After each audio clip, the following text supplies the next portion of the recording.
ಪ್ರತಿನಿತ್ಯ ಎದ್ದಿದ ತಕ್ಷಣ ನಮಗೆ ತಲೆಯಲ್ಲಿ ಓಡೋ ಟೆನ್ಷನ್ನು ಇವತ್ತೇನಪ್ಪ ಅಡುಗೆ ಮಾಡೋದು, ಏನಪ್ಪ ತಿಂಡಿ ಮಾಡೋದು ಅಂತ. ಮಕ್ಕಳು ಎದ್ದಿದ ತಕ್ಷಣ ಅದನ್ನೇ ಕೇಳ್ತಾರೆ, ಅಮ್ಮ ತಿಂಡಿಗೇನು ಅಂತ. ಎಂತದೂ ಇಲ್ಲ. ಸರಿ ಏನು ಮಾಡೋದು ಅಂತ ಯೋಚನೆ ಮಾಡಿಕೊಂಡೇ ಕೂತ್ಕೊಂಡ್ರೆ ಟೈಮ್ ವೇಸ್ಟ್ ಆಗುತ್ತೆ ಹೊರತು ಕೆಲಸ ಅಂತೂ ಮುಗಿಯಲ್ಲ ಅಂತ ಫೈನಲಿ ಒಂದು ಡಿಸಿಷನ್ ತೊಗೊಂಡು ಆ ಅಡುಗೆಗೆ ಏನು ಬೇಕು, ಆ ತಿಂಡಿಗೆ ಏನು ಬೇಕು ಅದನ್ನೆಲ್ಲ ರೆಡಿ ಮಾಡಿ ರುಬ್ಬಿ ಮಾಡಿ ಅಡುಗೆ ಮಾಡುವಷ್ಟರಲ್ಲಿ ನಮ್ಮ ಕತೆ ಅಷ್ಟೇ. ಸರಿ ಎಲ್ಲ ಕೆಲಸ ಮುಗಿಸಿ ಇನ್ನು ನಾವು ಕೆಲ್ಸಕ್ಕೆ ರೆಡಿ ಆಗೋಣ ಅನ್ನೋಷ್ಟರಲ್ಲಿ ಮತ್ತೊಂದು ಕೆಲಸ ರೆಡಿ ಇರುತ್ತೆ. ಅದನ್ನೆಲ್ಲ ಮುಗಿಸಿ ಪ್ರತಿಯೊಂದನ್ನು ನಾವು ಹೋಗೋಷ್ಟರಲ್ಲೇ ಮುಗಿಸ್ಬೇಕು, ಇಲ್ಲಾಂದರೆ ಬಂದು ನಾವೇ ಮಾಡಬೇಕಲ್ವಾ.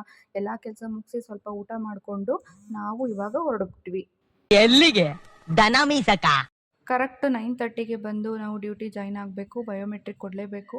ಬಯೋಮೆಟ್ರಿಕ್ ಕೊಟ್ಟು ನಾವು ಕಾಲೇಜಿಗೆ ಬಂದು ನಮ್ಮ ಆಫೀಸ್ ಲಾಕ್ನ ತೆಗೆದು ಆಫೀಸ್ ಒಳಗಡೆ ಬಂದೆ.